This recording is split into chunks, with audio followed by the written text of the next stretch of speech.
তসলিমা নাসরিনের প্রতি এত প্রেম কোথা থেকে এলো? তসলিমা নাসরিনের প্রতি একটা ভালোবাসা কোথা থেকে এলো? তার কারণ হচ্ছে বিজেপি, মুসলিম বিরোধী বিজেপি এই সুযোগটা ছাড়বে কেন? বিজেপি কি করবে? ওকে প্রজেক্ট করবে সারা বিশ্বে, ও আরএসএস এর কথাগুলো বলবে, ও মনুস্মৃতির কথা বলবে। টাইমে তসলিমাকে নিয়ে এসে, আর রাগ এমন একটা জিনিস না, সেটা সঙ্গে সঙ্গে হয়ে যায়, ইনস্ট্যান্ট। আজকে রাগ আছে, কিন্তু যদি 5 দিন কেটে যায়, আস্তে আস্তে 10 দিন কেটে যায়, 3 মাস কেটে যায়, আরে বেসিক্যালি তো মানুষ সবাই ধীরে ধীরে ধীরে ধীরে রাগটা কেটে যাবে। এই সুযোগটা বিজেপি নিয়েছে। আসলে মুসলমান নয়, এরা আসলেই হচ্ছে হিন্দুত্ববাদী ব্রাহ্মণ্যবাদী। এরা লেখাপড়া জানা, এই লেখাপড়া জানা মানুষগুলোকে প্রজেক্ট করবে সারা বিশ্বে যে দেখো মুসলমানরা কি বলছে। নাসরিন ভারতবর্ষে থাকার সময় এবং বাংলাতে ফিরে আসার জন্য লাগাতার মুসলিম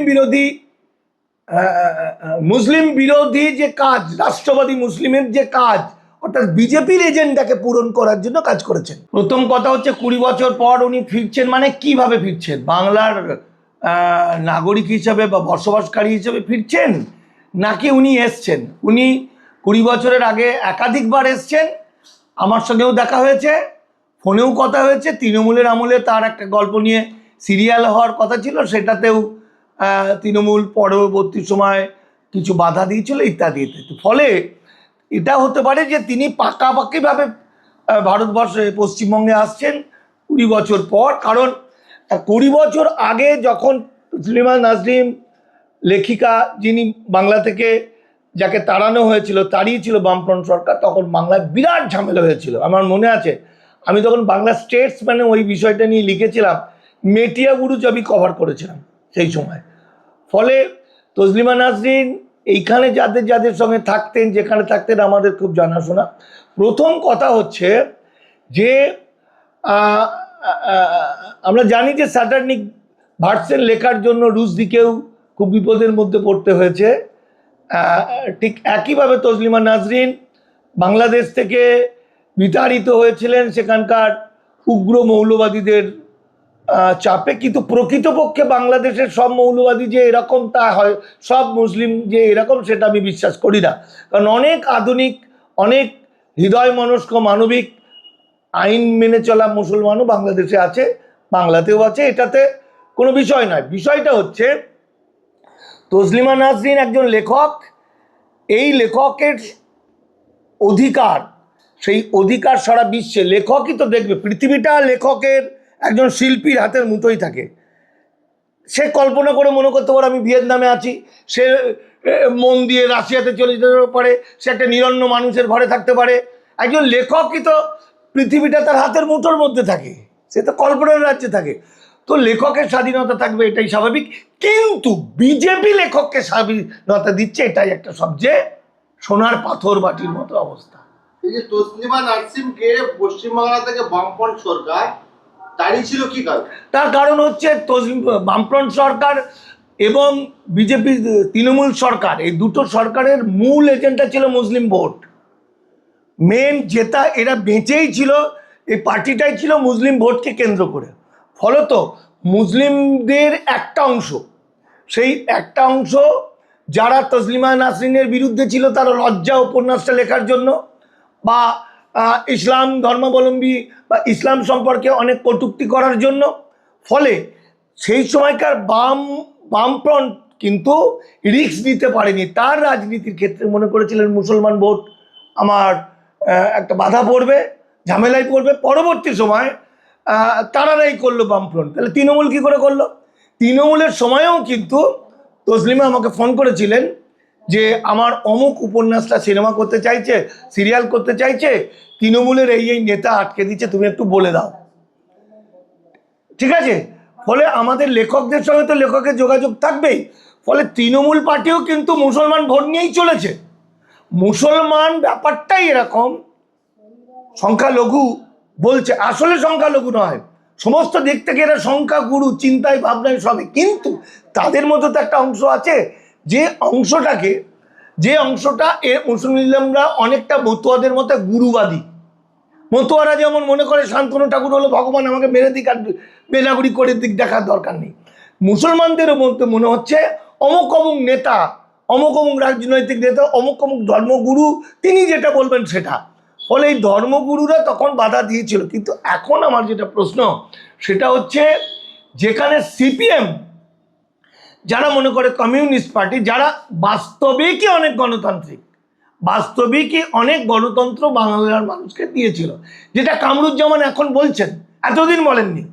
এতদিন তিনি অন্য কথা বলেছিলেন, আজকে বলছে যে মুসলমানদের অধিকার, সামাজিক ন্যায়, এই যে সোশ্যাল জাস্টিস, মানে এই যে কেন্দ্রের আরপিআই পার্টির যে ডিপার্টমেন্ট সোশ্যাল জাস্টিস, এই সোশ্যাল জাস্টিসটা সিপিএমের আমলে আমরা পেয়েছি। তৃণমূলের আমলে সেই সোশ্যাল জাস্টিসটা ধারাবাহিকভাবে ছিল, কিন্তু বিজেপি সোশ্যাল জাস্টিসটা আমাদের ধ্বংস করে দিচ্ছে। তাহলে এখন বলে আর কিছু হবে না, এখন তো যা কার তাই হয়ে গেছে। ফলত এখন আমার কাছে যেটা প্রশ্ন সেখানে হচ্ছে, নারী বিরোধী যারা, মুসলমান তো পরের কথা, মুসলমান বিদ্বেষিতা আরএসএস এর নীতিগত সিদ্ধান্ত। ব্রিটিশদের যেমন নীতিগত সিদ্ধান্ত ছিল, ব্রিটিশদের ছিল কৌশল, যে মুসলমান আর হিন্দুদের সিলেবাস পাল্টে দাও, তাদের চিন্তা ভাবনার পরিবর্তন করে দাও, যাতে চিরকাল দ্বন্দ্ব লাগে। ঠিক একইভাবে আরএসএস মুসলিম বিরোধিতাটাই তাদের মূল, তার সংগঠনকে বাড়ানো। অথচ আরএসএস এর বিজেপির বড় বড় নেতা মন্ত্রীদের মুসলমান ছেলেমেয়েদের সঙ্গে ছেলেমেয়েদের বিয়ে দিয়েছে, কিন্তু সাধারণ মানুষকে মুসলমান বিরোধী করে দিয়েছে, কারণ জেনারেল মানুষ হচ্ছে তারা এসব বুঝতে যাবে না। ঠিক একইভাবে সেই রকমভাবেই তসলিমা নাসরিনের যে লেখা, সেই লেখা কতটা সাহিত্য মূল্য আছে সেটা পরের প্রশ্ন, কতটা ভালো লিখছেন সেটা প্রশ্ন। কিন্তু ভারতবর্ষের যে বাক স্বাধীনতা, তসলিমা মুসলিম তো ভারতের সংবিধান অনুযায়ী ভারতের নাগরিক ছিলেন না, তাহলে তার বাক স্বাধীনতাটা ভারতের তো দায় নেই, তিনি যেখানকার নাগরিক সেখানকার দায়। এখন হয়তো তিনি ভারতের নাগরিকত্ব পেয়েছেন, আমি এটা জানি না, কারণ উনি যখন এসেছিলেন পাসপোর্ট ভিসা নিয়ে এসেছিলেন। ফলে নর্মাল নিয়মে মুসলমান বলে 11 বছর পর, হিন্দু বলে নতুন আইনে 5 বছর পর উনি হয়তো নাগরিকত্বটা গ্রহণ করেছেন। কিন্তু উনার মতো মানুষকেও, তসলিমা নাসরিন যে সারা বিশ্বে ঘুরে বেড়াচ্ছেন, সারা বিশ্বের অন্যতম একজন মানুষ, এবং ইসলাম ধর্মের, সে সত্যি বলুক মিথ্যা বলুক, তার অ্যাঙ্গেল থেকে যে কথাগুলো বলেছেন তার প্রচুর শত্রু প্রচুর মিত্র, সেই রকম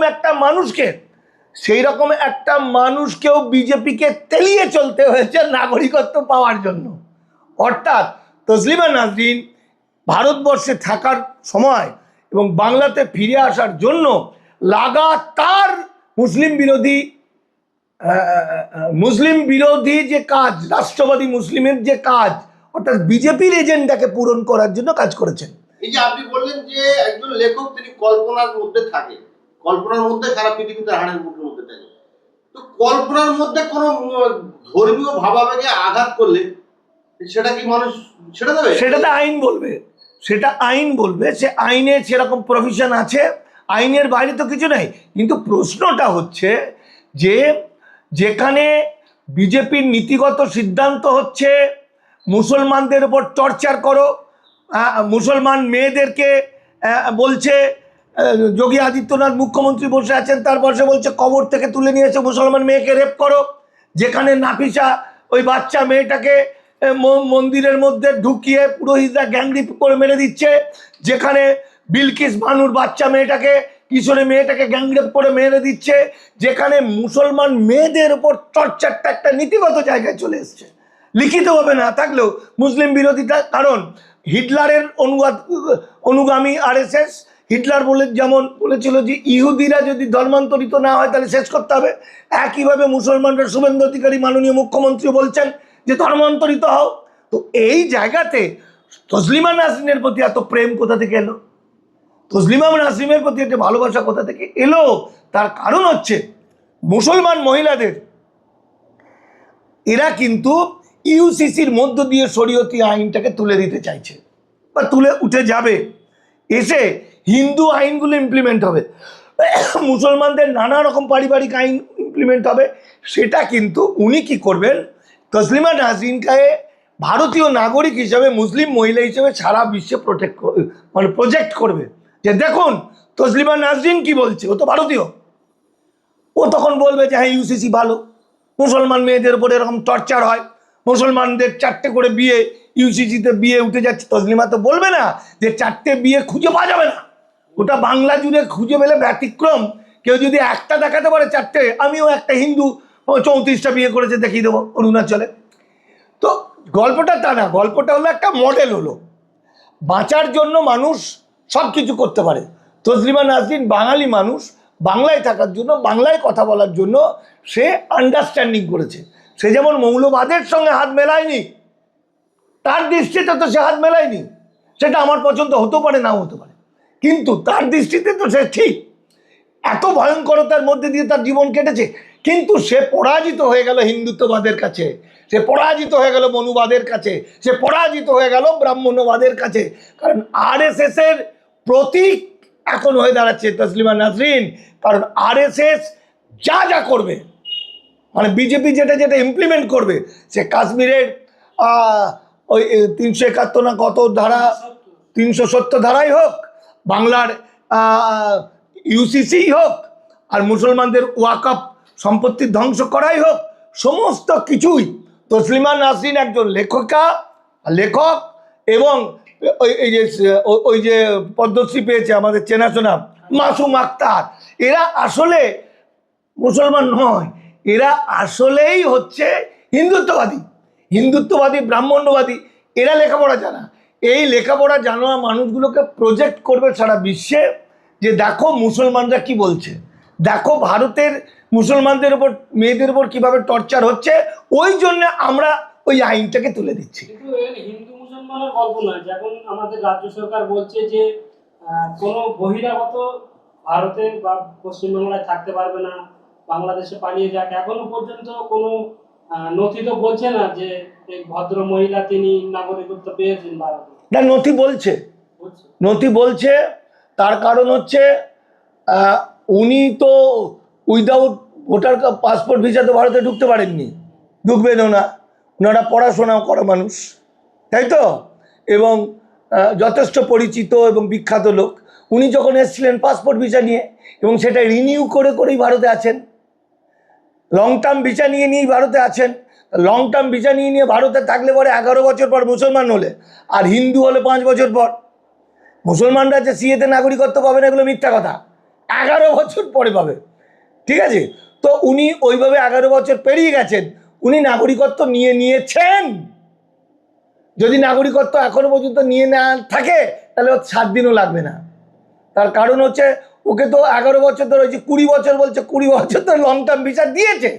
লং টার্ম ভিসা দিয়েছে মানে সে একটা নেটের মধ্যে ছিল, সরকার ওকে ফলো করেছে। ও তার মধ্যে যদি কোনো ডিস্টার্ব করতো, সরকারের যদি ডিস্টার্ব করতো, তাহলে কংগ্রেস সরকার তাকে তাড়িয়ে দিত, যারা ছিল তারা তাড়িয়ে দিত, কেউ তো তাড়িয়ে দেয়নি। তার মানে তার কোনো ডিস্টার্ব নেই। তাহলে নর্মালি সে কিন্তু ভারতের সিটিজেন। আর ভারতের সিটিজেন যখন হয়ে যাচ্ছে, যদিও আমি তার সার্টিফিকেটটা দেখিনি, কিন্তু আইন তাই বলছে, ভারতের সিটিজেন যখন হয়ে যাচ্ছে, তাহলে ভারত সরকার মানে বিজেপি, মুসলিম বিরোধী বিজেপি, এই সুযোগটা ছাড়বে কেন?